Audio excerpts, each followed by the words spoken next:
You're listening to the Bumbling Yeti Podcast.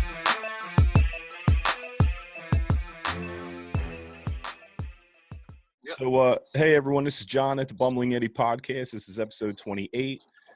Today I have with me Jamil Gaines. At some point we'll get into it a little bit more deep, and we'll do something live and in person. But Jamil is actually I know him from school. He graduated a year ahead of me. We didn't graduate from the same school, but we did go to the same school for a few years. And we have a lot of the same friends in common, and him and his dad just are super good people. And, they were very good to my family, to my mom. And, I certainly appreciate that. So Jamil is actually an actor and director. So I'm just going in on your IMDb page. So Jamil is he's an actor and director. He's known for, and this is all new to me because Jamil's just Jamil. So he's known for The Makeup of a Man, and that's from 2007, from what this says. There's also Untitled, the series from 2013, and The Dweller on the Threshold from 2016. And I'll throw a picture of Jamil up here on the YouTube page. But you might also recognize Jamil from Ancestry.com commercial that he has.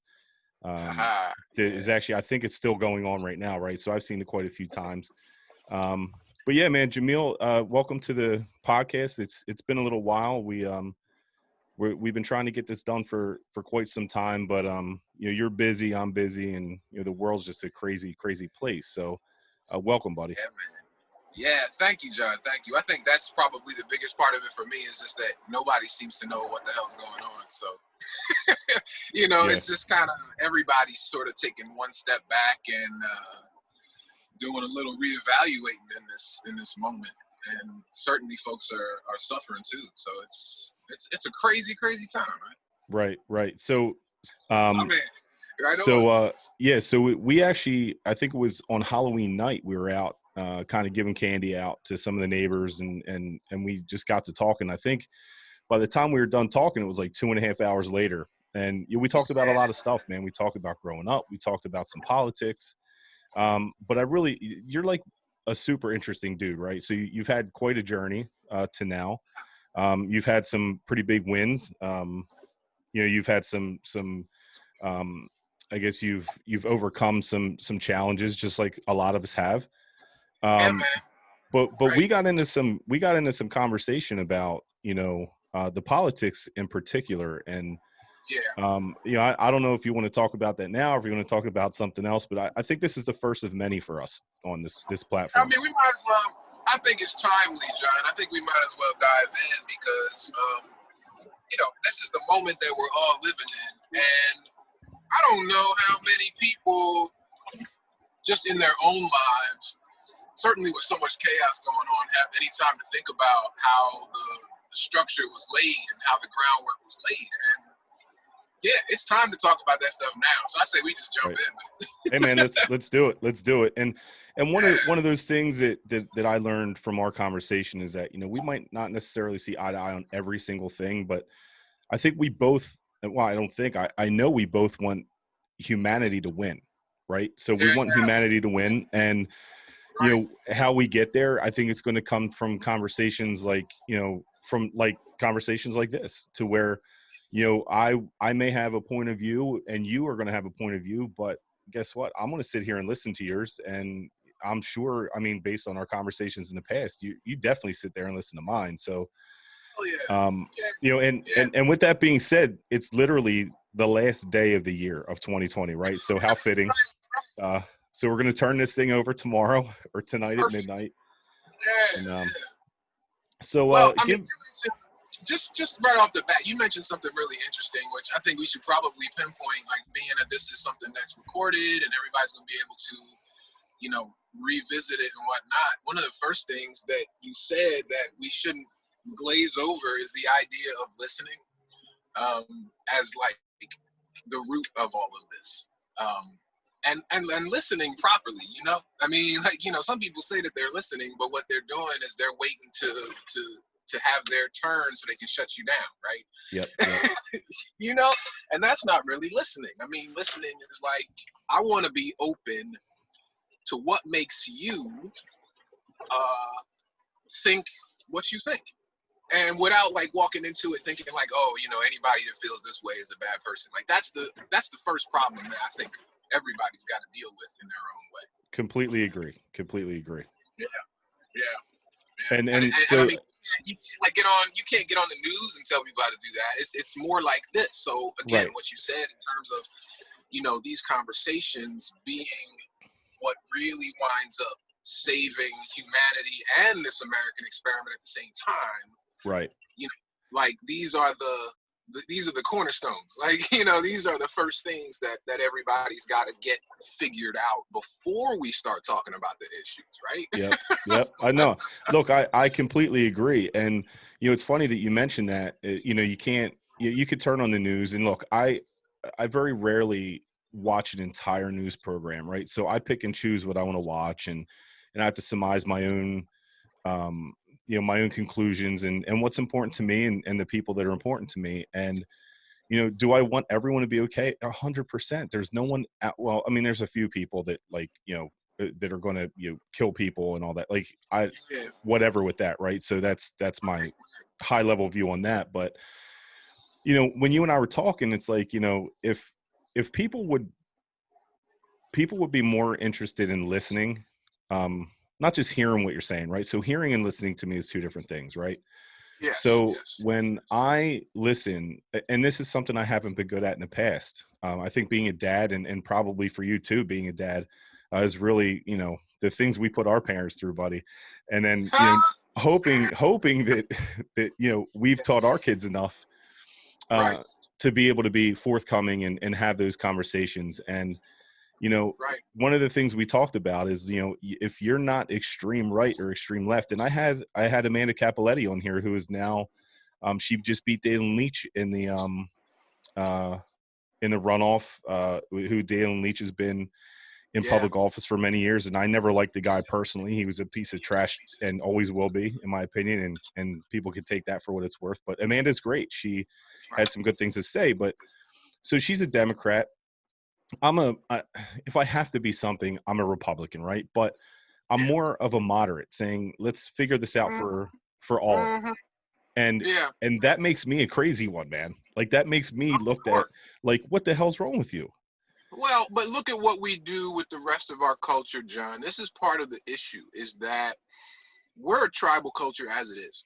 Sure. And that comes from before America started. We were tribal before America. We was tribal first. We were tribal as human animals. That was the first thing that we did, was be tribal.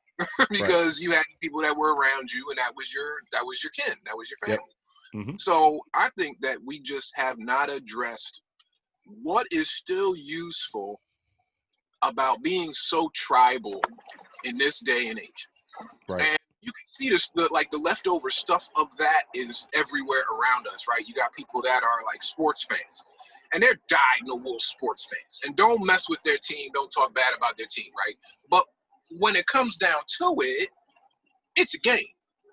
You know what I'm saying? But people will have real life fist fights in real life over a game because they're tribal, not because not because it has anything to do with the team or has anything to do with the players, because we all know those people are like free agents and they go where the money's at and everything like that. So exactly, you're just fighting because you're tribal. And that, I think, when we were talking about the listening thing earlier, I think people switch off so quickly because they don't want their tribal, like, what's a good word for it? Like their tribal assignment or, whatever they subscribe to. They don't want to start questioning that. Right. People don't want to lose, right? So nobody wants to lose, whether you're, even an animal. I mean, animals know what it's like to win and lose. Yes. We know what it's like to win and lose.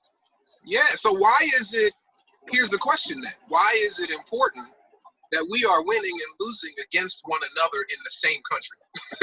I think that's the only country that does this on a regular basis, is that we are, every 4 years, it's like, no, the Democrats are going to take the country. No, the Republicans are going to take the country. It's like we are all Right.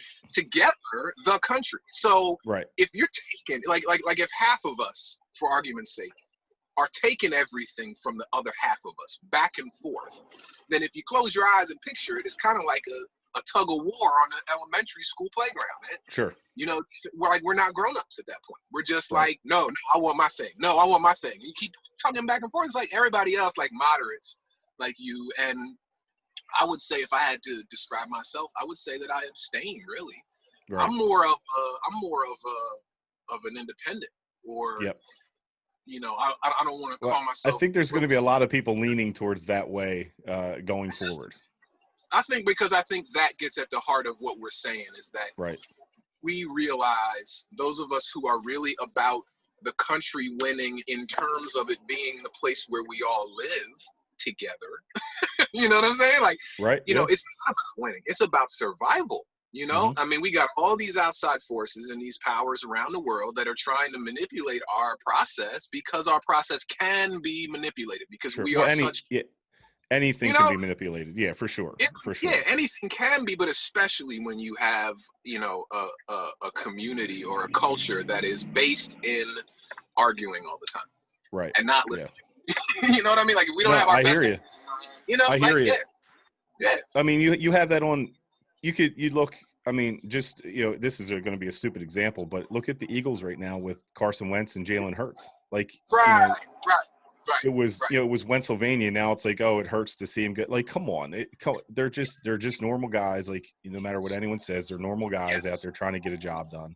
Now, They're you know, trying do to they make money, man. It's fun. exactly? It's fun. That's right. Yeah, You know? yeah, and that's all really it comes down to.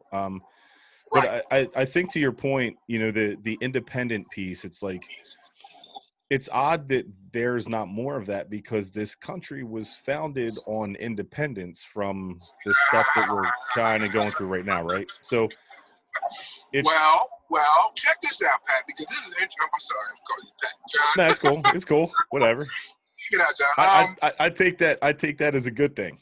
That's a compliment. Trust me. Yeah. I hear you. I hear you. I hear you. So,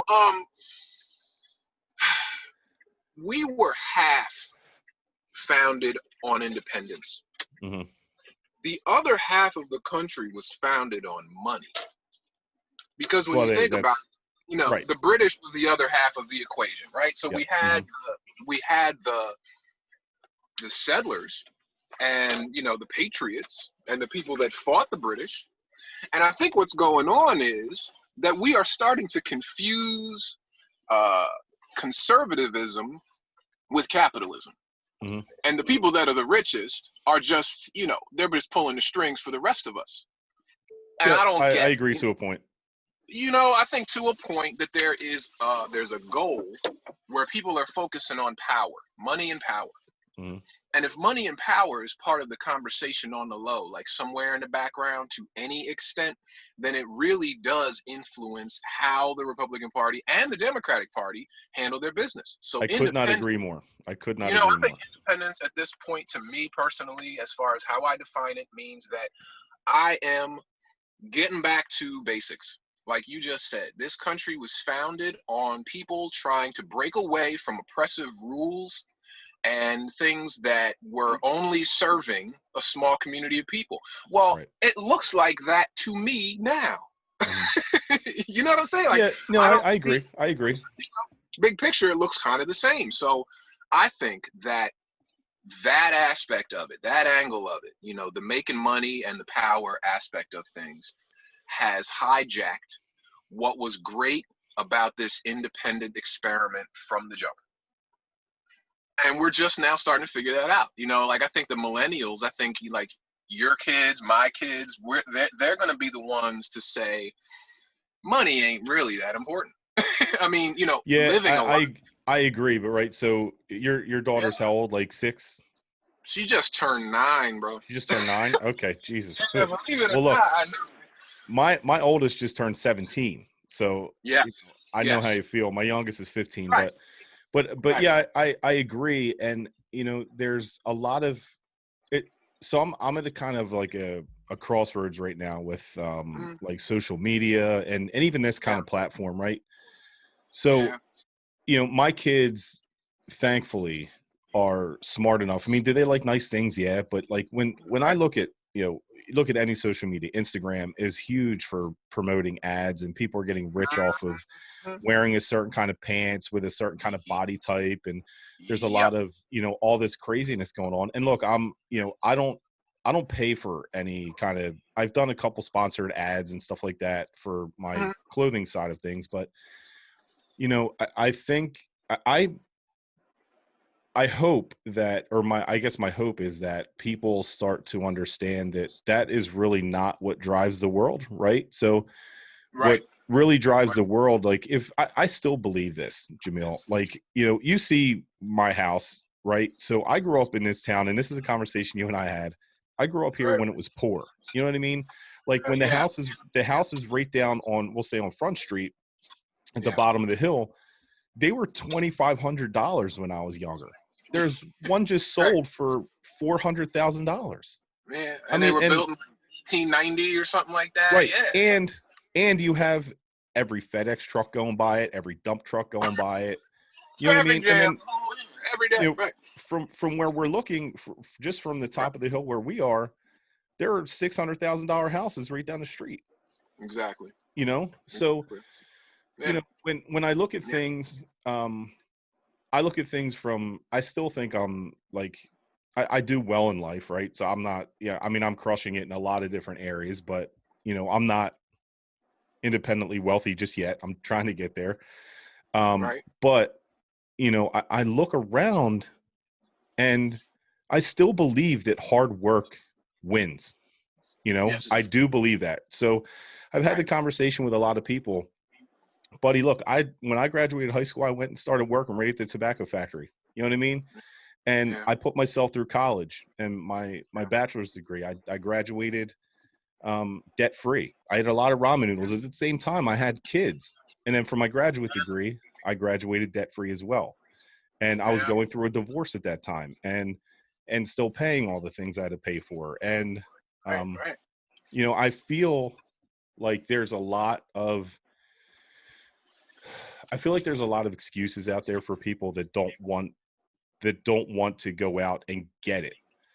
Yep. I do understand that there are people out there that are in situations where, they may be, having to provide for all their brothers and sisters, and their parents might be out of the picture, or their parents might have an addiction problem, or like, I Yeah. understand that. But, and I'm not saying, but I just feel like everyone can win. I really do feel like everyone can win if you put the work in, and you're smart about it. But look, I've gotten breaks in my life. I've gotten breaks from, some mentors of mine that have looked out for me, and they saw things in me that other people didn't. And I think that's what gives me that faith in humanity to say, look, I coach baseball. I talk to my kids, I talk to neighbors, I talk, obviously you and I are having this conversation now, but Yeah. I Yeah. think, what we had talked about, and I'm kind of reiterating what we talked about already, is that let's have a conversation. Let's understand Yeah. what kind of makes you tick, and what kind of, grinds you up a little bit. And look, because Yeah. I want your daughter to have an amazing life. I'm sure you want my kids to have an amazing life. We have to Absolutely. start figuring it out, though, because right now Right. there's um, a lot of conflict, and a lot of back and forth of just, you like this person, you are put in this box, or you like this person, you're put in Right. this box. And then you and I stand up here talking, and then everyone just looks at us like, what the hell are you guys talking about? It's like, we're just talking. So Yeah. And it's not hard to suss out, really. I mean, just a couple things that you said. For example, just taking that for example. You said that hard work wins all, and I agree 100%. You know that. You saw me pumping that air in the tires on the Subaru, right? I couldn't even believe how fast you were pumping them tires up. Bro, I don't look. I mean, just a little bit about my background. When I graduated high school, my parents basically influenced, and not just my parents, but the school that I graduated from was a prep school. And none of it was my decision, but my Yep. path kind of forced me towards college, because that's what the brass ring has been painted as for most Right. of the country. Everybody's like, oh, well, if you want to take care of your kids, you got to make sure they have a college education. Everybody's saving for college education. Well, because of the things that I went through that you alluded to earlier, some of the things you were talking about earlier that I had been through in King of Prussia. Right. I knew that it was always going to be more about less about education and more about social intelligence and emotional intelligence of the people around me. Because when I was a kid, I learned right away that grown-ups had no idea what they were talking about. And I just sat back and looked, and I was like, you're just running the same lap. You're running the same race. You're doing the same thing. Everybody laid this groundwork out for you, and you're just following the path. Yep. So by the time I got to by the time I got to senior year, I said to myself, look, I know I'm a hard worker. I know I'm a blue collar kind of dude. I like working on cars. I like building houses. I like to make a little music.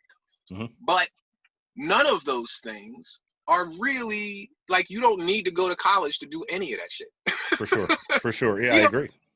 So I was saying to all the grown-ups around me, these are like the smart people, right? I said to everybody, I was like, look, I know what it is I need to do. I thought the point of going all through 12 years of school was to decide what you wanted to do and then figure out whether higher education was right for you. But what happened to me was that they basically said, no, you gotta apply to college. What are you gonna do? Like, what are you gonna do if something doesn't go right? I mean, you gotta have something to fall back. And everybody was just circling around, threatening me and being like, well, if you don't get a college degree, it's gonna be hard to get one later, and all this stuff they keep talking in your ear over and over and over. John, if I had started building cars right out of high school, I'd be a totally different person right now. No, I agree. Yeah. And, Look, that's part of it. That's part of that like weaves into what we were just talking about, the whole money thing. Yeah. We are like trained to believe that the only way to be successful is to make money. You said you're crushing it. The ways that make you feel like you're crushing it, I don't think all of them have to do with money, John. I know you. No, they don't. Not at all. You're not a rich, you're not like that kind of dude. So, bro, I'm sitting in my bedroom right now talking to my neighbor on a podcast that I do that is 100% free. All the money I've ever invested in everything that I have is maybe $200. Exactly. So I know this about you. I know that deep down you are not a person that cares about money. You like experiences. You like making connections with people. Right. You're not holding money up there as the most important thing. Okay, so that's me and that's you. You think that's the only two people in the world that don't really care about money that much? No. Okay. Well, so that's you know what I mean? Like, yeah. There's lots of people that don't give a shit about money, John. Well, that's what we're trained to follow. I hear you. I hear it. But I will tell you this: my biggest fear in life is being broke. So, I try to stack as much as I can. But like I said, dude, I want to go out. I want to have nice things. You know what I mean? I have a truck that's been paid off for a couple of years. It's my dream truck. You know what I mean? It's got the dent in the hood. It's, it's whatever, but it's mine. So, you had the Subaru here. You have, you've had more cars probably than anyone I've ever known. Totally. But here's the thing. I've never paid more than $8,000 for a car. Right. In my entire life. I mean, I haven't bought a pair of jeans until about a week ago where I stupidly went to the store and bought a pair of jeans because I had a hole in them. But, I only buy clothes when I bust a hole in them. I only, get cars that, that I can either have fun with or that I'm emotionally attached to. I'm going to have a good time, working on it or driving it or whatever. Yep. But it's not about it being expensive. It's not about it being fancy. It's not about it being new. It's just about it being what it needs to be so that I can do what you want it to be. The rest of the stuff I want to do. But then you got people that are just making all of their decisions, what they buy, how they eat, all of that, based on what's the most expensive. Mm-hmm. There's a TV show called Most Expensive. This is what we do. Check that out. I'll check that out. You know what I'm saying? Like, there's a TV show where dude is just, and I mean, I think it's supposed to be tongue in cheek, but the point of it is, but that's someone's reality. That's what it comes down to. Yeah, that's someone did just think of that. Exactly. For somebody to think of that, right? That means that we are just cranking trying to make money. Mm-hmm. And I think that a lot of people have forgotten about the determination is supposed to come from a pleasant life experience. You can't drum up what it takes and trust me, John, I mean, I am broke. Let me just put it out like this. You're kind of like a moderate, Republican-ish. You Right. have a good job, everything like that. I'm more of like an independent liberal-ish, and I'm broke. Okay. So, Yeah. I haven't bought an expensive car. I don't have none of that shit. Like being broke for me is more of an experience of how people treat you in that case than it is about anything that happens differently in my life. I still eat really well. I'm a very healthy person. You know what I mean? I'm strong, I'm healthy, I work hard. I do job to job. Like you said, I act, I make a little music, I'm still in construction time to time. I do car projects, I do art projects, all kinds of things I got going on. Right. But none of them are concrete. They're not like, oh, this is what you do from 9 to 5. Right. So what I've done is I've carved out an existence for myself that while it doesn't bring a whole lot of money in the bank, what it does bring is a peace of mind and definitely a lot of time for me to dedicate to my daughter. Sure. Right. Yeah. So, yeah. It's like when you get your priorities straight and you realize that they're not like my priorities were never linked to money.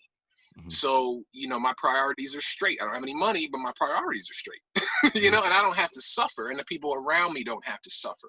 Right. I grew up in a situation where my mom worked all the time because she had to. She was a single mom. Right. So what does that do to my upbringing? You know what I'm saying? Like if there's no one around. There's nobody home. There's Right. nobody home. So if we have situations where kids are growing up with nobody at home and no friends, and no, support or like people that are like telling you that, where are you going to get your hard work from? Right. You got to find it somewhere. I mean, like if somebody's been beating the crap out of you all day, you know what I'm saying? Like every single day you got to get up and you got to find it. And I think there are a lot of folks who have either wound up living on the street, wound up taking their own lives, wound up dying from health issues that come up out of stress, right, that are being killed just because they failed at making money. You feel me? No, I completely agree. And I guess the flip side of that is I grew up. I mean, I'm not going to say we grew up like dirt poor, but I'll tell you what, man, I don't know how my mom and dad made it happen. And there you go. And they were here the entire time, but my dad worked, for the Postal Service and up until literally till the day he died.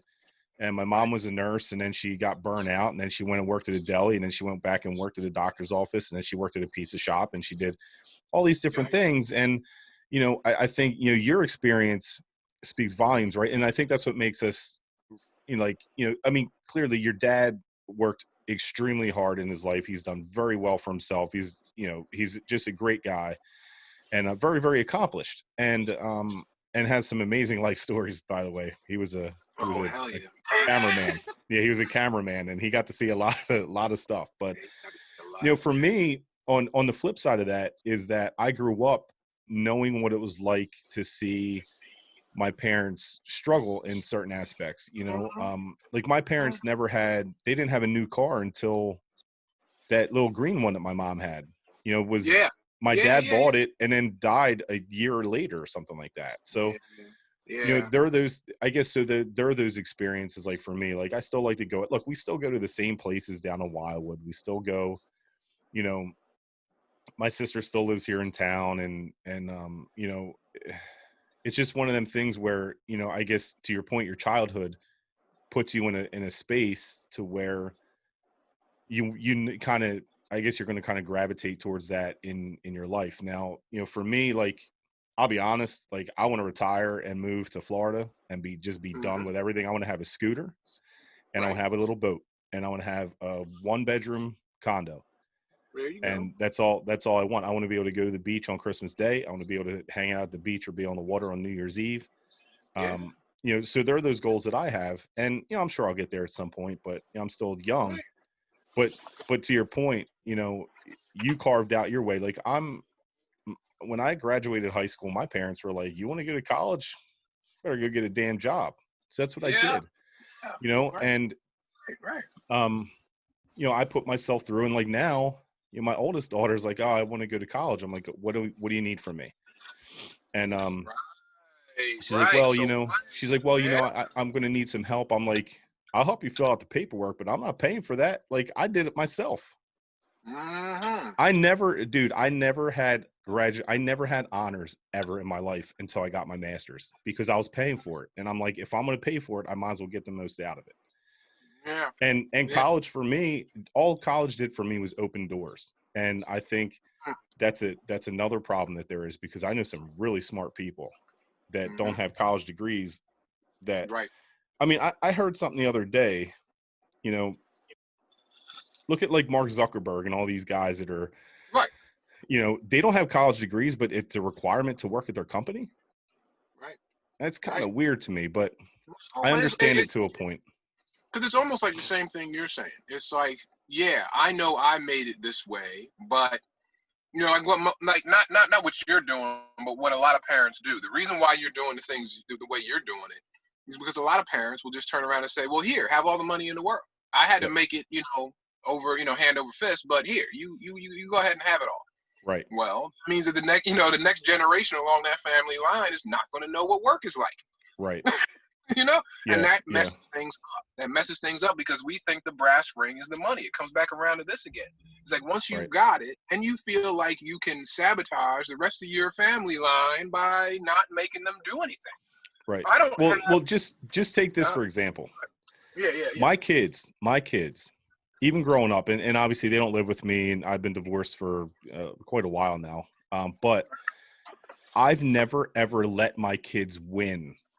I've never let them win anything, whether it was a video game, bowling, miniature golf, anything. And they just like, I've seen people let their kid, oh, you beat me. I was like, no, they didn't. You got to go out, because, you know, if you think that people are going to let you win in life, you're wrong. Right.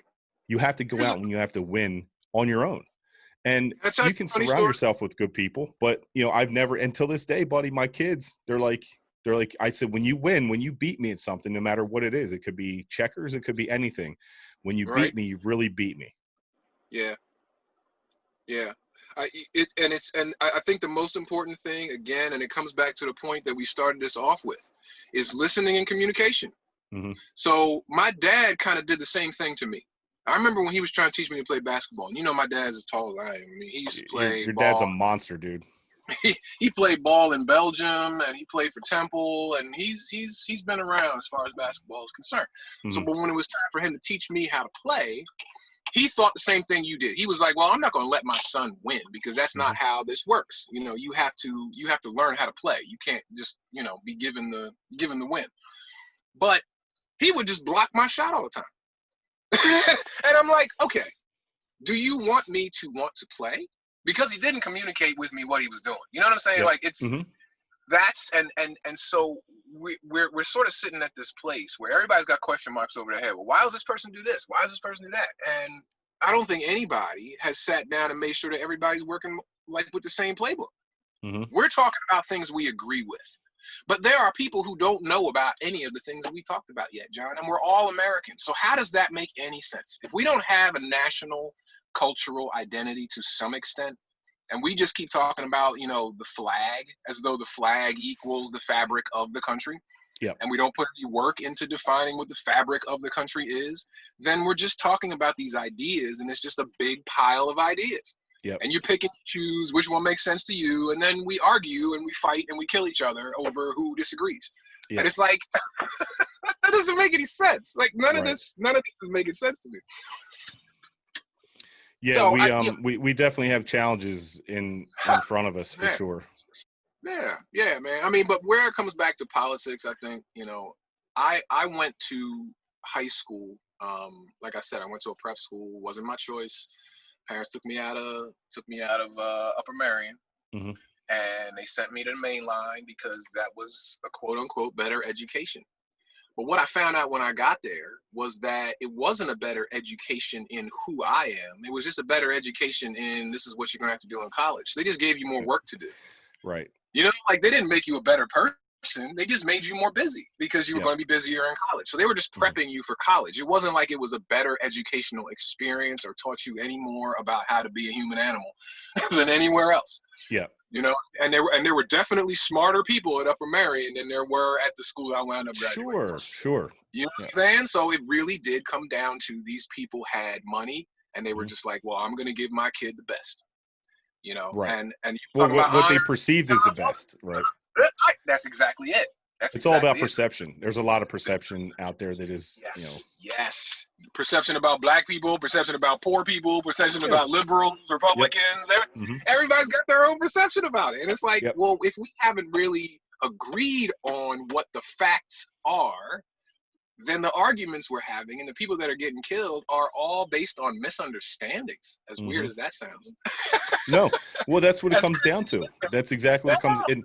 It's communication, right? So no matter what it is, it's like, you know, just take for example, like I think this is just me, you know, my family's, my dad was in the Marines, my grandfather was in the Army, and my grandfather was in the Battle of the Bulge. And, you know, so one of the things I always go back to when you talk about humanity is like, I think it was World War II when on Christmas Eve, all the soldiers that, you know, they put their guns down and called it their own ceasefire and sang Christmas songs and all that other kind of stuff and just relax for the night because they're out there trying to do their job, right? And they're taking orders from, you know, someone who's in charge, you know, probably in a warm house or whatnot. But that just shows you the humanity that even in a time of you have to go kill that person and you have to go, you know, that's your job. They're like, the hell with this. I'm going to put this stuff down and like, let's just be humans for one night. And, you know, so it's things like that. And it's, you know, like many other people, I'll look at TikTok or whatever, and I see like all this really good stuff happening. Like there's like a homeless guy and he just needs some, you know, blankets or whatever, or someone's looking to eat or, you know, I mean, I think that's great to a point, but you know, there's also the people out there that do it just for the clout, right? So they're clout chasers. Absolutely. You know, I think humanity needs more people that are willing to, you know, willing to be more understanding. You don't know what that guy on the street has gone through in his life. You don't know what that woman, you know, standing on the corner has been through. You know, I have one of my really good friends. He's a pretty conservative guy. But I remember he would stop at the same place every day and there would be a guy out on the street and the guy's like, hey, I need a job. I don't have any money. So he owned his own business and he said, here's my card. I'll pick you up every morning and I'll bring you back right back here or wherever you have to go. And the guy goes, I don't want to work. I just want free money. And, you know, and that's everyone's prerogative, right? So not everyone wants to be helped the way that we think that they want to be helped. But I'll tell you this, you can smile at someone and say, you know, God bless you, or, you know, hey man, you know, just know that you're loved and something like that. I did that with a guy at Home Depot right there in King of Prussia. He had a tent across the street. I went in and he's like, I said, you hungry? And he's like, yeah. And I was like, all right, well, what do you want? He's like, man, I'll take anything. I said, like a hot dog? He goes, no, not hot dog. So I'm like, so you don't want anything, right? But I went in, I got him, you know, meatball sandwich. I got him, I think, a pork sandwich and whatever. And I gave it to him. And some lady pulls up behind me and starts honking her horn. And she's like, I'm going to miss the light. And I got out of my truck and I handed this guy his food. I'm like, I just looked at her. I was like, you have no compassion for people. Like none. You know what I mean? None. And look, I do that as often as I can. I can't do it as much as I would like. But every time I went back, because, you know, I'm doing all this work here, I'm up and I'm back and forth there all the time. And every time I went by, the guy would wave and, you know, he'd thank me. And like, people don't realize it, you know, just being human is a lot more important than, you know, stuff.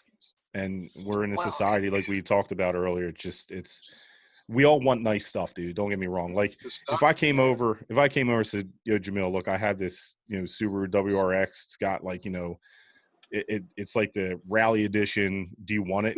You're going to be like, yeah, do you just leave it right here? But, you know, but like that's just the thing. It's like those sorts of processes that we give ourselves. Like everybody sits at home and thinks about these things. You know, you watch your news or whatever you watch, and you just kind of work it over in your head alone or with your family, your friends, or whatever.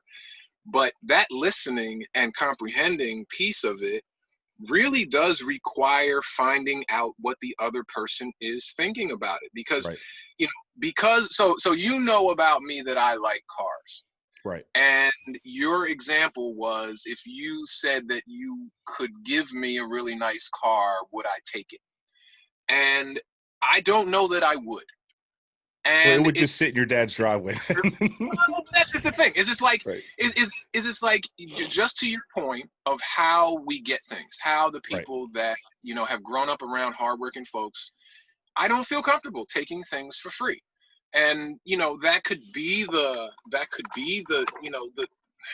the thing that somebody is confused about. And you're like, oh well, I tried to give Jamil a Subaru, he didn't want it. Maybe he doesn't like cars. It's like, well, no. You know what I'm saying? I do. No, you know what, dude? I do understand that, and I'll tell you why. I have a hard time still to this day with receiving gifts of any kind, whether it's Christmas. Dude, like growing up, I had birthdays, but I never had like birthdays because my birthday's in the middle of the summer, and I played baseball my entire life, and I was always on the baseball field. So like my birthday parties would consist of, "Happy birthday, John! Now go out and play your game." And even now, and that's a point of contention between my fiance and I. She's one of the most thoughtful gift givers ever. And I'll say something, and she'll say, "Oh, I'm going to get this for you," and I'm like, "Don't get it, because I'm going to return it." And I take that joy away from someone else too. So I understand your point. I think that's something I've had to learn, and even with my kids, like they're very thoughtful people, and I understand your point about that, because that's a struggle that I have as well. If I go out to eat with someone, I'm like, I'm paying, and they're like, "No, let me get it," and I'm like, "No," and I'm like, "I'll never go." Like I just go to that extreme because I'm so concerned about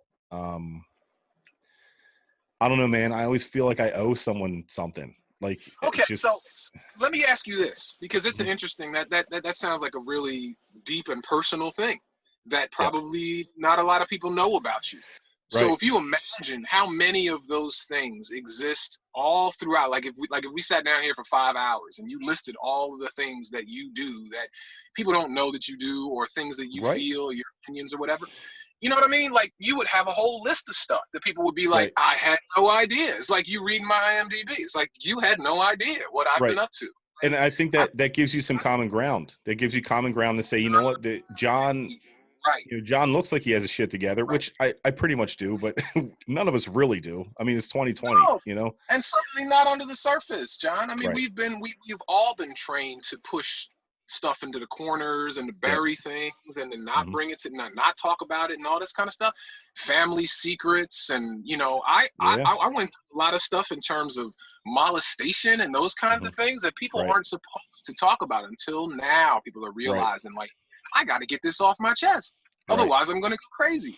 I think that's what it's all about right now, is everybody's realizing they're slowly driving themselves crazy, trying to figure this shit out that they've just been told to do, and they've never really stopped to think about why the hell they're doing it.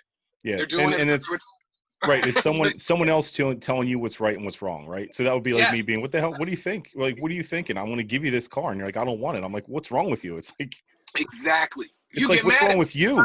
Right. I'm good. And you're just like, well, what the fuck? Like, I bought this beautiful car for you. Why would you do that? Yeah, I do understand that. Yeah. And it's and I think that similarly, like the story about the guy who didn't want to work. And it's like, yeah, if that's true of him at that moment, on that corner, in that conversation, some people will take that and they'll say, well, this is why I don't give money to homeless people, as though all homeless people are that guy on that corner in that conversation. Exactly. Yep. Mm-hmm. You know what I'm saying? Yep. So it's like, I think that a lot of people's justifications for stuff boil down to the fact that they've only cooked it up in their own head thinking about it after they switch the news off for the night.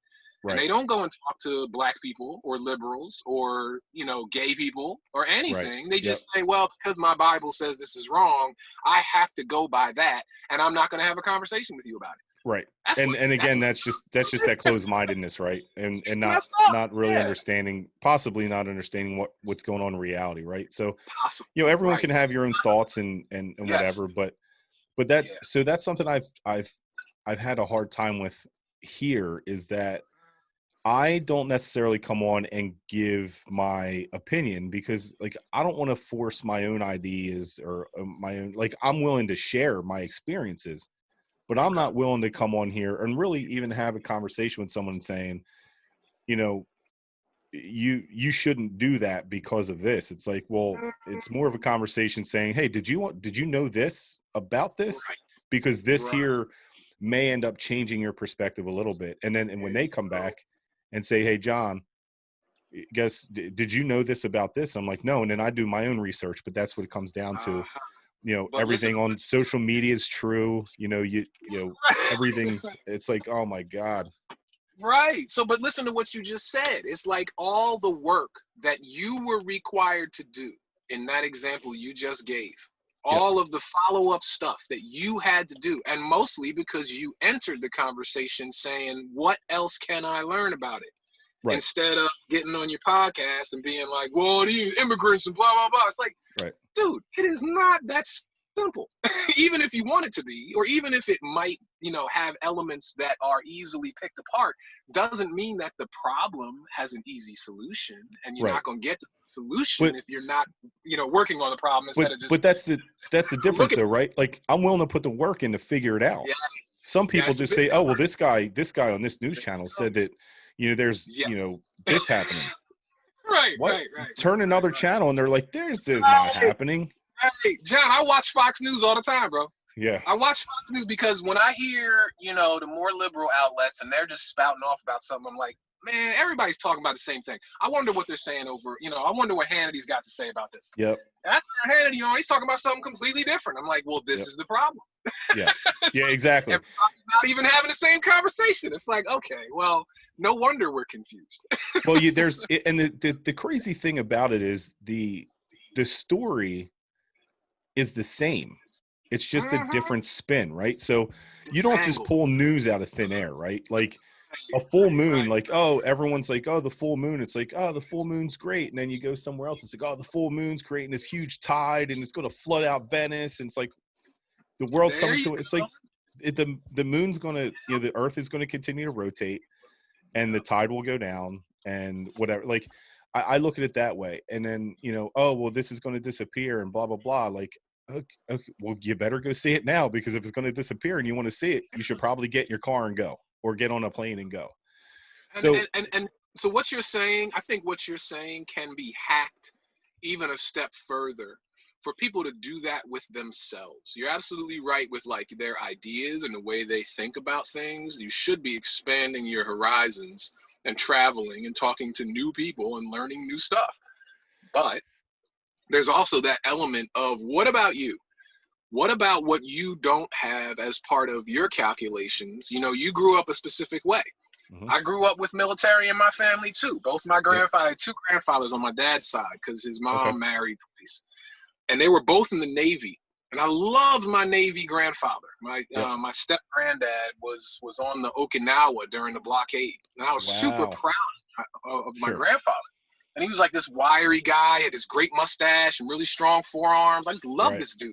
Yeah. So I wanted to be in the military. When one of the things that I wanted to do instead of going to college was to join the Marines.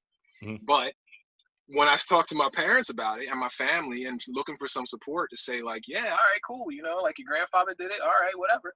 Everybody was like, no, you don't belong in the military. That's not for black people and blah, blah, blah. Because at the time, there was a lot of, talk about how, black soldiers were treated, and it's not lies, because when we came back from World War II, we were lynched in our uniforms and stuff like that. So there's real, facts behind it, but that didn't change the reasoning that I wanted to be a part of the military, which was to help protect those people, like you said before, who are just out there taking orders from people in warm houses somewhere.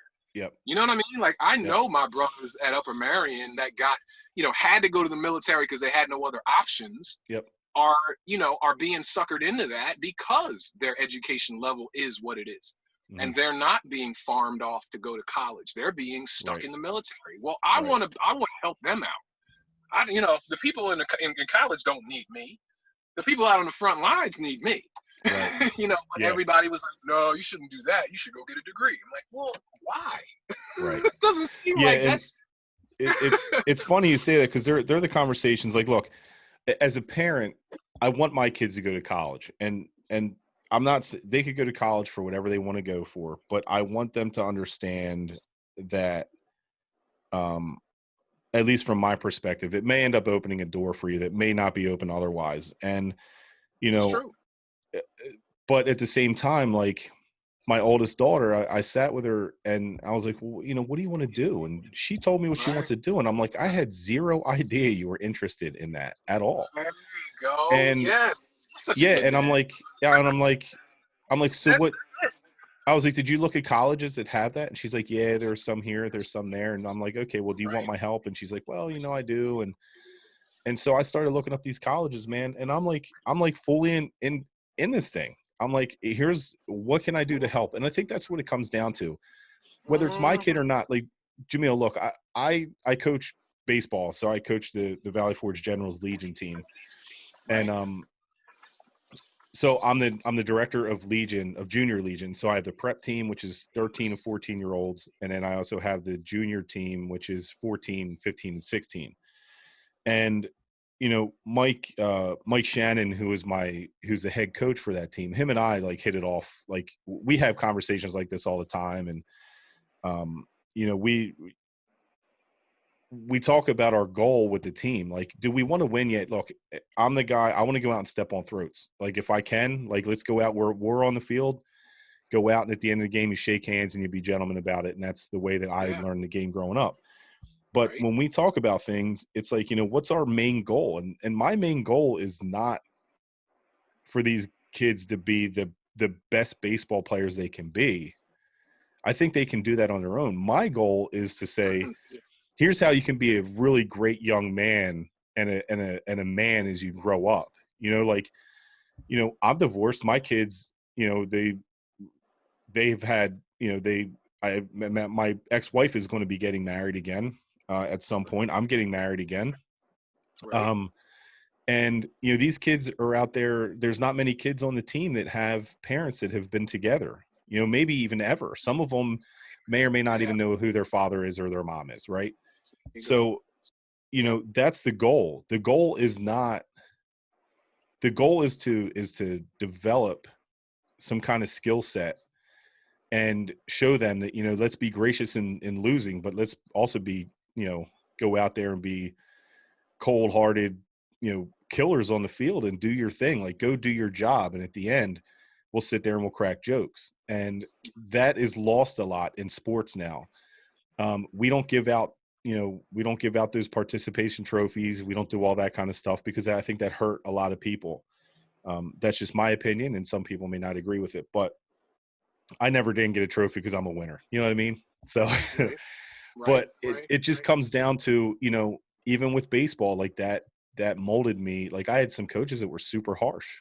I don't know if you remember Darren Swire. His dad was my coach. Yes. And let me tell you, buddy, dude, he was the hardest on me. Like, and Johnny Nelson's dad, like, all those guys, they were all my coaches growing up through Little League. And I was the fat kid that could hit real far and throw really hard. I couldn't run fast because I have really short legs. But it comes down to, you have to somehow, some way, be able to listen and also be able to communicate outwardly, right? So if you're willing to listen, you also have to be – there's truth in everything, I guess is what I'm trying to say, right? So, I'm trying to develop these young men to being young men and saying, look, the harder you work, the better your life will be, no matter what that path is, Jamil. Look, you work super hard, dude. I see that. You work hard. Your number one concern, I can tell, and I've known that for a while, is your daughter. And family's super important to you. And you work hard on what you want to work hard on. So that's your cars, it's your art. And by the way, anyone who's listening right now, Jamil is one of the most amazing artists I've ever seen in my life. I mean, I remember, in high school, some of the art, I'm sure some of your stuff still displayed at the school. but you Could also be. had your own, you had your tattoo shop. You had, you do music, like you said, you do a bunch of different things. And this director thing, I'm curious about, because I have an idea I want to run by you. Oh, cool. We'll do that Yeah. off of this, because I don't want Oh, someone yeah. else to take it. I want to hear about that. But Yeah. I think it comes down to whether we're going to communicate effectively or not, and recognize what the big picture is, because the big picture is not right now. The big picture is the next generation and the generation after that. Like me, like I don't want to say I'm a lost cause, but I'm pretty set in what my plan is. Yeah. My path has taken me. I'm gonna get right at your point, but I'm gonna Okay. kind of wander around a little bit to get there. My path has had me in the Philadelphia street punk scene. It had me down in South Carolina, Georgia, California a few times. I've been out to California, the Caribbean and Mexico. I mean, I've been around a lot of different places, and people are not different wherever you go. I agree with that. But one of the real cornerstones that I can see as the difference between us moving forward and us staying stalled out where we are right now comes down to making some really hard redefinitions in what these things are that we're arguing about. When I hear you talk about what it is that you have as a goal and a priority in coaching these young men, what I hear is a form of socialism. Mm-hmm. And that's a bad word. Mm-hmm. But it's only a bad word because I think people want to talk about it just where it comes to money, just Right. where money is concerned. Right. And that's, again, I think that's a failing of our experiment right now, is everything is focused on money. But the point of being more socialist is to develop the social strengths of our community. Yep, I agree 100%. Yep. To educate people the right way, both on how to be individuals and how to boss this, this environment we got going on. Mm-hmm. You have to teach everybody. Okay, well then, but now we have a structure where education is funded by property taxes. Yep. So in the poorer places, you have shitty education. Yep. And it's always been that way. So Yep. these things that we need to fix right now, part of them have to do with everybody sitting down and saying, like, what is socialism actually? Capitalism is the focus on capital, the focus on money, making it, keeping it, doing whatever. Socialism is the focus on society. And we have not focused on society since like the 70s. Right. I mean, like when the 80s hit, it was all the stock market and SNLs. You remember all the news and everything like that. Mm-hmm. People making money hand over fist, and screw you, I'm going to get rich. Yep. I think that never stopped, because that's what gave birth to our president. Yep. For sure. You know what I mean? For sure. Like that kind of mentality was like where he came from. Yep. So, we got to admit that. We have to look at that and say, like, okay, whether or not you believe that the guy's policies make any sense, his root and his soul is about money, like for generations. Not just him, not just his dad, but his granddad too. Yep. It goes real far back. So I think that this is where we're at. We're at a place where people are realizing that this is no longer tenable. We can't keep doing this. We can't keep banging our against each other over misunderstandings and half-truths and unresearched opinions and all that stuff. It's like it's a dead end, and we're gonna crash. Yeah, I mean, like, we got guys with guns that are going to go down to the Capitol on the 20th. You know what I'm saying? Right. This is not good. This is just not good. Yeah, forget about politics for a minute. Like, they're talking about killing black people, so I got an issue. Right. Something I gotta worry about. Well, that is that societal outlook, and look, I've said before, I've said this to you, I don't know what it's like to be a black guy. I've been white my entire life. You know what I mean? And you don't know what it's like to be a white guy. You've been black your entire life. So, you've been through things. Thing, just because you brought that up, and I don't mean to interrupt you, but Sure. I'm glad you brought that up, because you don't know what it's like being a black guy, but I almost, and I don't want to, even get into percentages, but I have to know something about whiteness. I have to. Sure. Yeah. You know what I'm saying? So it's Yep. like you can be a white guy your entire life and know nothing about blackness. But Yep. I cannot live to 43 years old and be a black man and not know anything about whiteness Right. in Oh, America. You know no, what I'm saying? Like, I so agree. I agree. And I'll stay on that same vein in the fact that, it's funny, right before, like I love, you know, hip hop music is what I grew up on, right? So oddly enough, like right before I actually changed my shirt, it was I had the Notorious B.I.G. shirt on with his album word. cover on from Ready to Yeah. Die, Uh-huh. and I don't look, I'm not in any way, shape, or form trying to patronize anyone, but or to pander to it, but I love the culture, man. Like I grew up DJing, like Yeah. it's just the way that things were for me. Like, do I love, hip hop music. The new stuff right now is horrible in my opinion, but It's that's, hard I to guess get your that's head just the around. old guy in me coming out. Yeah, it's tough to get your head around. I But get I'll it. be honest with you. So look, here in this house where I grew up and I'm doing all these renovations, I was going down to the basement and I looked at the one wall. And when I was younger, I used to sign on the steps, like, because I wanted to be a baseball player. I practiced my autograph all the time. But in Right? one place, and I'll take a picture, I'm going to send it to you just for the Yeah, hell of it. yeah, yeah, I yeah. wrote Two Live Crew because I remember getting that album, and I still have Two Live Crew's greatest hits in my truck, by the way. Which, when I come up the hill in the swarm, that's all you hear is music from.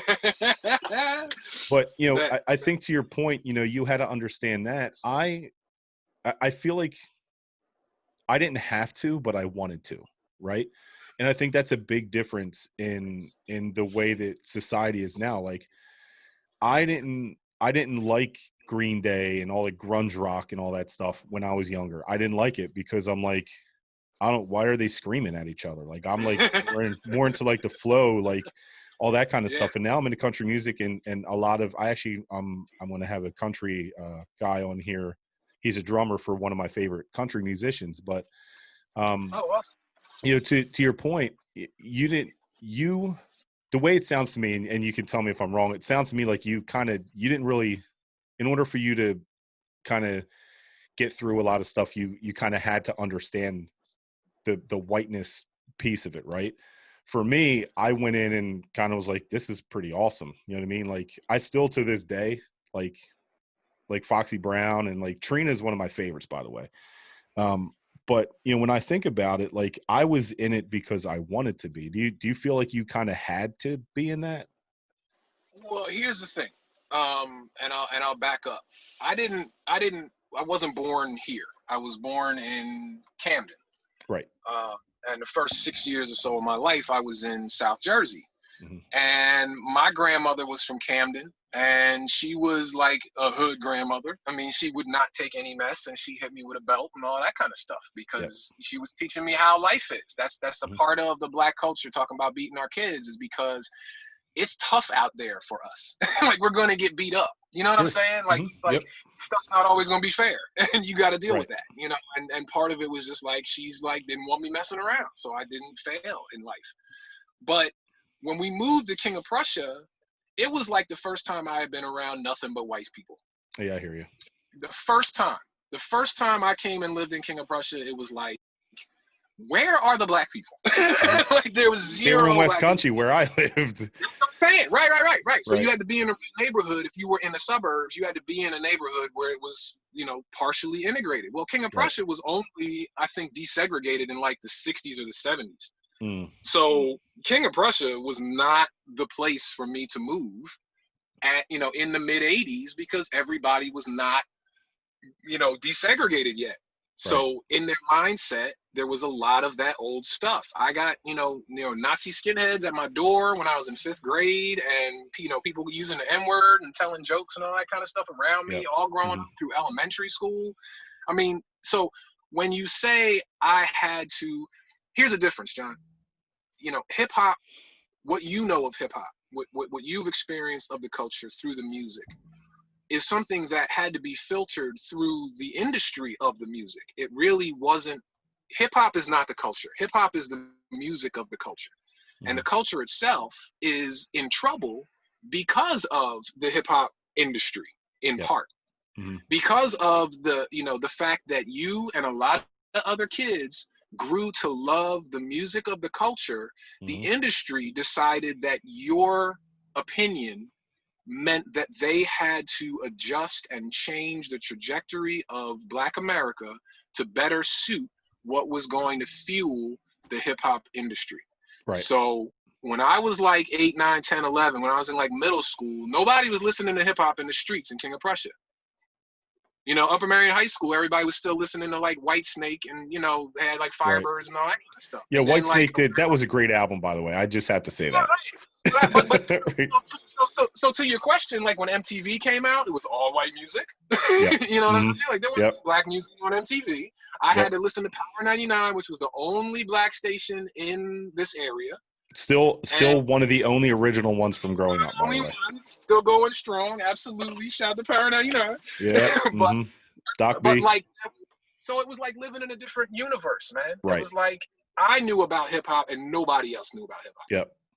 My uncle, talk about driving home in the summertime. My uncle had this, he still got it. He got the 68 Camaro, and he used to have one of those bazooka tubes you could get from like Sears or something. Buddy, I And had one in my mom's station wagon. everybody had one of them things. Them bazooka tubes were like, that was it. You had a bazooka tube, you man. So he had a bazooka tube in the back of his Camaro, and I could hear him coming from like a mile and a half away because it was like dead quiet King of Prussia in the 80s. Yeah. And I could hear him playing Planet Rock coming all the way home. I forget Bambaataa. So you know what I mean? Like that was my introduction to my own culture. Weird, Right. because I was a kid up to that point.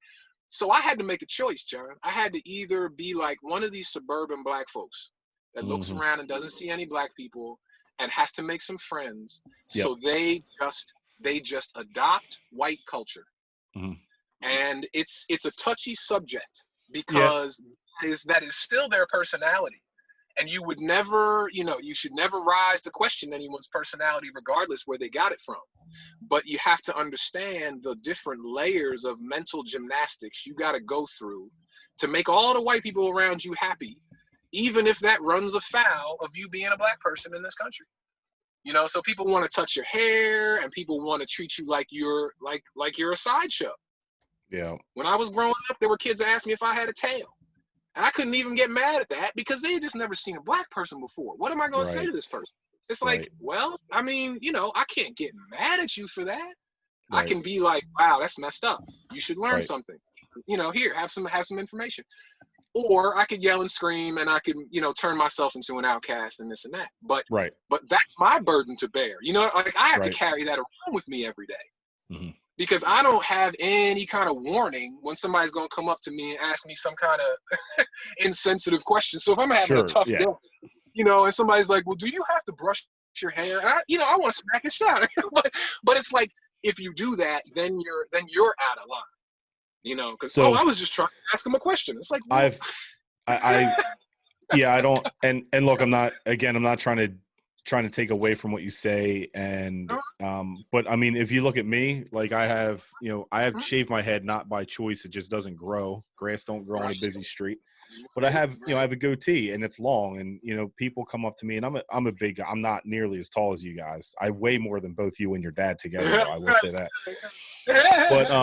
But I was called a racist Nazi skinhead and all different kind of things, when I used to work in kind of factory work. And that became a point for me. And the guy who did it, he had a bald head and he had a goatee. And I'm like, so you're a white racist Nazi skinhead too? And he just looked at me, he goes, why would you say that? I said, because you look just like me. He's like, no, I don't. I was like, you look just like me. And he goes, no, well, our skin's different color. I was like, what? What do you mean? And I just I rolled it into that. Like I used a lot of humor, in my life. I had to, because I was a fat, ugly kid. Right. Yeah. But it comes down to the education piece. I'm like, hey, my grandfather was prisoner of war twice in Nazi Germany, and he was held captive. And, oh, by the way, he had to kill his commanding officer. And because his commanding officer was giving away points of where all the other soldiers were. So you're going to tell me this, and you don't know anything about me. You don't know how much I hate that kind of thought process. You don't know. And then it's like, and then the conversations start, and then, you know, this guy and I ended up getting along really well, but it comes down to that education piece, right? So It comes down to the conversation, John, and right, you and right, and I think that it's an important piece that you mentioned, and I want to circle back around to it. The fact that you and I are both outcasts of different stripes. You mm-hmm, talked about having to deal with being outcast because of your appearance. And right, I was as well for a totally right, different reason. right, But it's just that mindset that you're like gifted by that experience yep, of being aside from all of it. So you're not swept up in it. You're on the outside of it, trying to deal with all the nonsense. So you right. have a sense. You have a sense of what And I'm talking about. man, And I'll a lot of tell people, you, it a is, lot of people yeah, don't right off. right, right, yeah. And it's funny because, you know, several times, like I told my kids the other day, I'm like, you know, I'm starting, like every once in a while, I just really, like, I feel like I get punched right in the face with just some nonsense that really gives me like it. I start to lose faith in humanity again. And, you know, over the course of this year and the last couple of years, it's been really hard to not have that happen, whether it's, you know, not feeling good about myself, or feeling like, you know, am I doing the right thing for me, or, you know, what makes me happy. And, you know, you mentioned earlier about, you know, capitalism, and then, you know, what success means to a lot of people. Success to me doesn't necessarily mean money. I will tell you this, and I find it hard for you to disagree.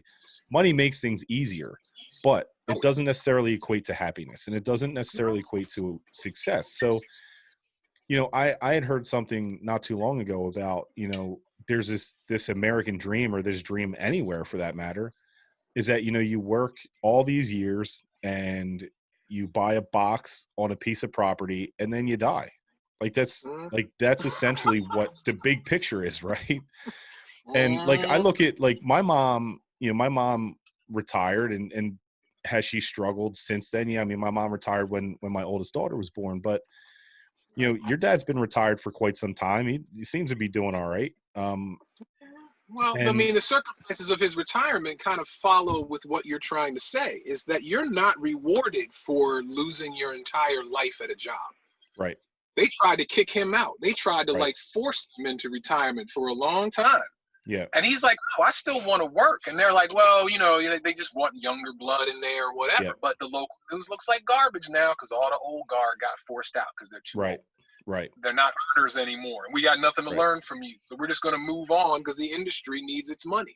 right, And it's the same thing happened to him. So yeah, yeah, I mean, people have integrity, people have drive, people have, the right foundations, and it is just the workings of the system, how we have it set up, so that all of that labor and all of that power and that struggle goes into somebody's pocket. right. So And it doesn't it's a that lot direction of saying, here's what you're going to do, here's how long you're going to do it for, and here's what you're going to get out of it. exactly. And That's then really people all it is. and they just plug themselves in and they're just along for the ride. Yep. Yep. And the rest of the Yeah. time is just arguing so that they don't have to second guess that hamster wheel they're on. Right. You know what I mean? It's like when you Yeah. bring something up to somebody and they get mad at you right off the bat. Well, no, you're mad because you're in a rut. Mm-hmm. You're Yeah. just on like an endless track to your own death, and you don't Right. have any happiness of your own every day. There's nothing Yeah, you and wake up to and it's like, oh, I'm so glad I'm awake today. It's like, no, you're just miserable, and you're trying to put right. that on me because you don't Yeah. like the fact that, whatever. So it's funny. I love my job. I love what I do. I work for an amazing company, and like I said, I do pretty well. And it's not about that. I think for me, my career path has taken me in the path, because I have this chip on my shoulder, and it comes from, you mentioned things about school. I was told in school by my guidance counselor that if I wanted to go to college, I would have to go get help from someone else, because I wasn't high enough on the class rank list to go, excuse me, to go to college and to waste her time. Oh, And sure. so I was told that I was dumb. I was told that I wasn't college material. I was Right. told by several people that I should just go in the military and be on the front line, so I'll be with the first person that gets shot. Literally, See? to my face. That's exactly what was said to me. And that's what I'm talking And oddly about. enough, oddly enough, Mrs. Burns and the art teacher, Yeah. she came to me one day. I think I was a sophomore. So look, this goes back that far. I threw Mrs. Burns a baby shower when she had her oldest daughter, What? Kelly. Yep. Wow. And I was it was crazy. The first person that I got in touch with when I got my master's degree was her. Right. And I just said, hey, I just want to thank you for, believing in me, because I took ceramics for 4 years. Number one, it was an easy class. Number two is where all the hot girls are at. So, so that's what I did. Right. And I remember seeing you sitting down in Mrs. Cool's area down on, in the roundabout. Right. Yeah, So, yeah. right. So so I was told that I wasn't enough. I was told I wasn't enough by a lot of people in life. And some people that should never say that to the, people that mean that much to you. And Absolutely. so, I went back to that school a year later. Actually, it was probably a year and a half later when I got my W-2 from working full time for the first year. Now, don't get me wrong, I had to work like 60, 65 hours a week. Oh, But I went back and showed my W-2 to the guidance counselor, and I said, just so you know, I made more money than you did this year. There you go. And you told me I would never be anything. So, that might have been a little actually it was pretty ignorant, but at the time I was a 19-year-old kid or 18-year-old kid, and so that's why I went to college. People always told me I was not smart enough, and that's why I And think work about hard every single day. No, you're absolutely right. And honestly, that reaction is the most human reaction that you could have, because you are showing them that your abilities are not tied to your appearance, to their perception of your intelligence or any Right. of it. It comes from within you. So you Right. should feel proud of achieving when people told you to your face that you didn't have the capacity to achieve. Right. So Right. expand that feeling, and make it be somebody who didn't have family support from a Marine, and somebody as solid as Pat. Yep. Somebody as solid as your mom as a Right. standby or a stability in your life. Sure. Talk about kids who who hear that at their public schools, and then they go home and their mom's drinking and their dad, their So dad is a. you It's say like, that. I literally want to start, and maybe this is something that you and I can do if you're interested in it. I know there's a few other people that I've talked to about this, but I would love to start like a circuit to go talk to high school students once a year, go have like an assembly and be like, yo, here's the deal, and try to figure out what that means and say, here's my experience. I wasn't gifted all this stuff, and life is hard out there, and success doesn't mean this, and success is going to mean like I'd love to talk to you more about that, because I think we could hit a lot of schools, man, and I really do believe we could change a lot of lives. I really do. You want to know something interesting, John? I've been doing this for the past about 6 years. I think last year was the first year that I didn't do it. Okay. Just because I was getting burnt out, and the kids had changed a lot. Like generationally, as I continued to do it, I started getting further and further away from Yeah. their frame of reference. So it got harder for me to reach them. But for about 6 years, I helped out with helped run a summer program at Temple University for Okay. high school kids in inner city Philly. Mm-hmm. And part of my in was knowing as much as I do about hip hop. Yep. And where hip hop can help inner city kids in particular. But we were talking about professionalism, and we were talking about, self-development and self-sufficiency and things like that. So you're absolutely right that this is what is necessary, because we cannot count on anyone older than us. Right. We are the first generation, me, you, all of that, like real small population of Generation X are the only people who know what it was like to not have technology and then to have it. We're the first people to get MTV. We're the first people to deal with all of this stuff in the modern age, but come from a foundation of just riding bikes and, playing finger guns and stuff like that. You know what I mean? Yeah, dude, I get it. Like we're the ones. That makes us the ones. It's us that has to say, look, I know how it looks. I know how it's been. But this is what's coming down the road for you. Right. Because a lot of grown-ups don't know anything. I mean, they've been on the merry-go-round so long that they can't have a sense of perspective about what it looks like to be an artist. I'm an artist, John. But here's the thing. The easiest thing to explain is that your beginning and my beginning could be the same. Exactly. It's the ending. The ending can be different. That's all I'm saying is, you're right.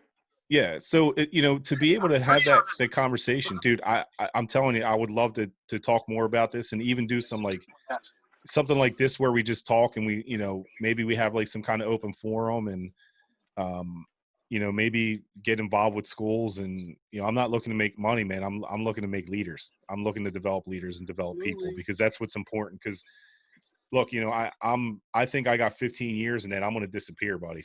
I'm 15 years, I'm disappearing and I'm going to live my life. So, well, we got to do what we can do now to make sure we're still around in 15 years, John.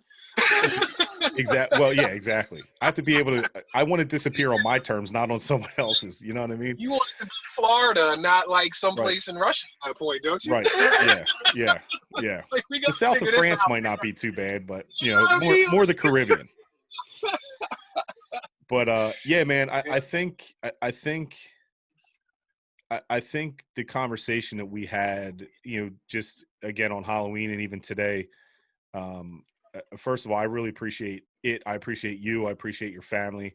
I appreciate your time. And, I think that conversations you can have with people can actually like make a huge difference, right? So making a difference in someone's life is not necessarily giving them money. It's not necessarily giving them things. It could be, hey, look, I get it. Life is really hard. And, none of us know what each other's going through. I know when I see you guys, you always wave and you say hi, but, every day can be a challenge, and, for me, people don't understand. Like when I talk about my kids, I'm like, dude, I didn't see my kids grow up because, I was, that's a whole other justice thing that is just completely fucked up is the court system as it relates to family relations. But, so much. when it really comes down to it, like I think experience needs to be, and my experience isn't going to relate to everyone else, but, when I say that, hey, here's what I had, here's what I didn't have, and here's what I have now. And it's not stuff, it's just kind of knowledge. And what you bring, I think we can make a difference in a lot of people's lives, man. I really do. For sure. Sharing information, sharing experiences, sharing perspectives is the key. I think people have been hiding behind just the norms and saying, well, I'm just an average American. It's like, that doesn't mean anything. What are you telling me? Yeah. What is that even now? Right. What does that mean to you? Like, I understand what you said, but people don't know. People don't know because they've never really had to ask the question, except now when we realize that it just doesn't work for everybody. Right. And we got to start asking some questions about how we can get it to work. So that's the first question I would ask. If someone says, I'm an average American, I'd be like, well, so what does that mean to you? Exactly. Like, be specific. I have a house here. I have one at the beach. I'm like, dude, that's not average. Some people don't even have a house. Right. Some people have never seen the beach. Yeah. Oh, I love it when that happens, John. Because as soon as you ask somebody to explain what it means when they give you some kind of platitudes or whatever, and then they come out with something that's like 180 degrees, from what you know to be true, or what your perspective is, and that's I mean. And I think on the flip side of that, I love also to hear, like, one of my best friends, he came, I'm going to have him on here, but he did really well for himself, and he worked hard his entire life, and he's a really good guy. And when I talk to him about things, and he's like, I'm just the average guy, and I'm like, well, you might think that, and realistically he is, but he ends up, he worked really hard and ended up earning himself a very nice life. Nothing was given, and but when you break it down, it's like you might be an average person, but that doesn't mean you're living an average life. And the law of averages is a dangerous thing no matter what you do, so totally. And that's, I think, going to be our challenge going forward, with this conversations about wealth share and all that other kind of stuff. And it's going to be a dangerous conversation, and there needs to be some really, really smart people involved if we go that route. So that, I guess that'll be a conversation for another time, but Yeah, John, I hear your exasperation, and you're not wrong. I mean, I'm with you on that. I mean, right. it's such a delicate subject when this is Yeah. what we've been doing for so long. So Right. how do you talk to the winners, under this structure, and say to them that, the rules need to be different? Right. I wouldn't want to hear that. Right. No Yeah. more than they want to hear it. Yeah, It's especially if you were someone who came from literally nothing, and you come and you build, something gigantic, and that's it. One of the first things that I think of as a solution to that, John, is just that you don't have to convert everyone. I think that's part of the problem right now, is that, you take somebody like Elon Musk, for example, and I don't agree with all his politics or him personally, but what he did was he just created something where there was nothing. And I think that that's where we're at, is like, you just have to create an alternative. You don't have to change the whole, framework. If you want to still do it that way, then go ahead and do it that way. But you got to make some space for people like me, that's an artist, to still be able to put food on the table. Wouldn't you like to be the guy? Wouldn't you like to have been the guy who painted that mural at Facebook? Yeah.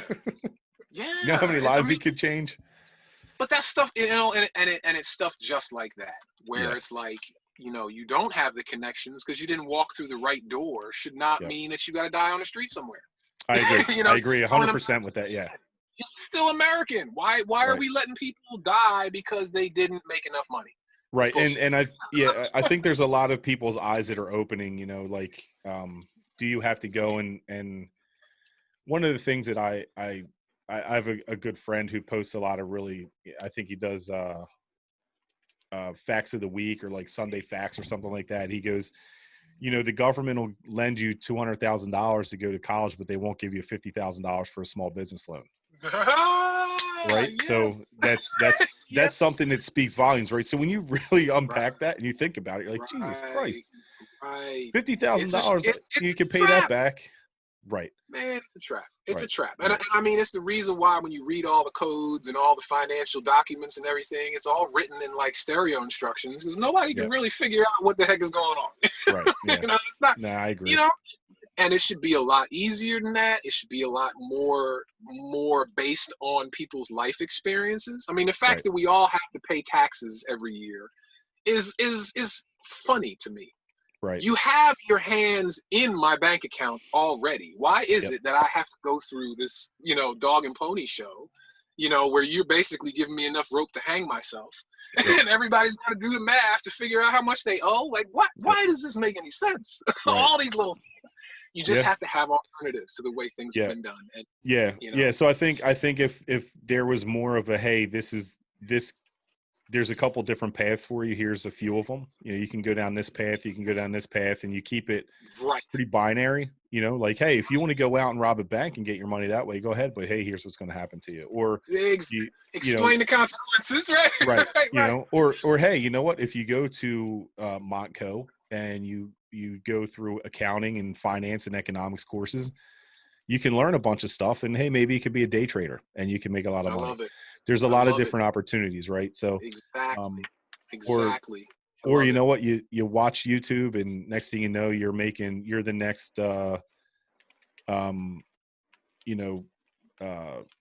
director for a movie or anything like that. Let's provide our kids with a backbone that comes out of what they want to offer to the world. Cause and effect. They know what they want to put in the world. I mean, my daughter is she's into her fashion. She's just, doing all kinds of, I'm like, go for it. I'll show you how to do all kinds. I'm putting like, technology in her hands and be like, this is the stuff that professionals use. Here, just use these colored pencils. These are perfect. And it's like, okay, well, then she might be an artist by the time she graduates high school. She could be a graphic designer by the time she graduates high school. Or she'll be a NASCAR driver, or, exactly. Whatever, a rally driver, anything she wants to be. She'll have a backbone about it. And that's really what it is. It's not like just put a roadmap in front of a kid. Put the power in the kid. Yep. Yeah, buddy, I agree. I couldn't agree anymore. Smart enough. Kids are smart. They're smarter than we are. We just beat them over the head so they change to do it the way we want them to do it. Right. Which doesn't change the world. That keeps the world No, exactly the same. that keeps us doing exactly what we're doing. Right. Yeah. Right. Yeah. Good deal, you man. got the key. You got the roadmap right here. Yeah. Trying, man. Trying. There's a lot of success stories out there that people know about, but they don't, it comes down to this overnight success. You look at people like, we'll just stay on the hip hop side. Like, DJ Khaled was not DJ Khaled, 7 to 10 years ago. He was just some DJ that was spinning records in Miami. He was just some guy, but he was doing something that meant something to him. Yep. And so when people get there doing what means something to them, then they got all the right in the world. I don't like him personally, but I love the fact that he's like a really happy dude. Like not personally, but professionally. I don't necessarily know his music, but I love the fact that he is just happy as hell being DJ Khaled. Like, that's exactly what the world needs, is people just deciding to be themselves. I like the fact that him and Rick Ross made fat guys sexy again. There you go. That works for me. You know what I mean? And honestly, John, like, look at it. You took that input and you did the same thing in your world. Yeah. You know what I mean? Like, you owned the fact that everybody used to mess with you about that, and now you're bossing it. So let's just say it's the same story. But kids got to be given the backbone and the permission to, go out there, be you. Treat the world to what you got to offer and see where that goes. You know what I mean? They need some reality. They need a reality check, which a lot of times they're not getting now. Don't just follow me. That's not reality. Right. Don't just Hey, here's what I learned. But you can take what I learned and take it to this trajectory that you never ever would have thought. I tell my kids all the time, like, look, go do what you want to do and be happy with it, because at the end of the day, you're going to work until you're, I don't know, who knows, they might not ever retire. But my goal is to help them to say, what do you want to be? What do you want to do? And if they're like, I want to be rich, like, okay, well, what does rich mean? So it comes back to that question again, right? Communication and listening. Yeah. You know it. Yeah. Well, look, dude, I appreciate your time. And I do want to, do you have these movies you were in or were a part of on DVD or anything you could share with me? They are all on YouTube. Okay. I'll give you all the links. Okay. Yeah, do that, because I'll check them out. Yeah. You want me to text you all the links and everything? Yeah, that would be good. You could, yeah, do that, because I'll just watch them. I'll throw them up on Apple TV. Right on, man. But look, dude, I appreciate your time, and we'll definitely do this again. I think there's a lot of good that came out of this, and I hope that the people that listen to this will take a little bit from it. So if they take a little bit, that's great. If they don't, that's fine too. I mean, I'm not trying to change anyone's mind. I'm just trying to open some eyes, and I'll throw the links, if you're okay with it. I'll throw the links in the description on this on YouTube as well. Sure thing, man. Yeah, and we'll get that out there. But again, I appreciate your time, and I'm sure I'll see you. But when all this stuff settles down, the weather breaks, we'll get something out in the driveway and we'll overlook the town. And I love it. I love it, man. Like the kings that we are.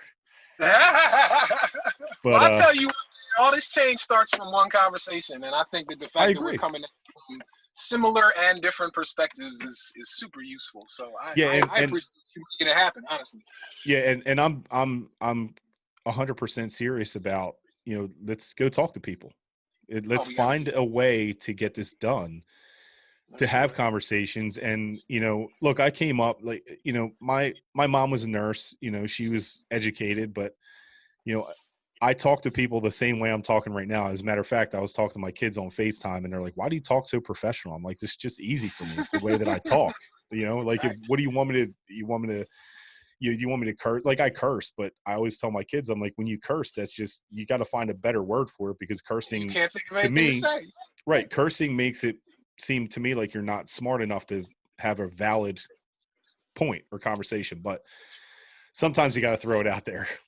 You got to put it in there to make a point sometimes. Yeah, exactly. It is what it is. All right, man. Well, look, I appreciate it again, and Happy New Year to you and your family. And Likewise, Happy New Year to you too, man. Thanks, man. Thanks. Let's turn this year over and get some real work done. No doubt. But we're already on. We just got started. For sure.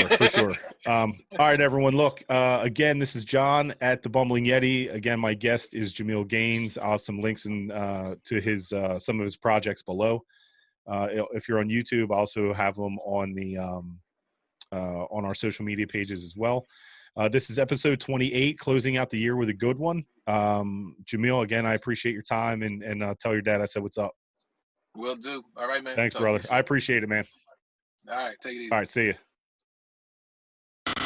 You've been listening to the Bumbling Yeti podcast. Have an idea for a future show or guest? Hit us up on our socials at The Bumbling Yeti or email at thebumblingYeti@gmail.com.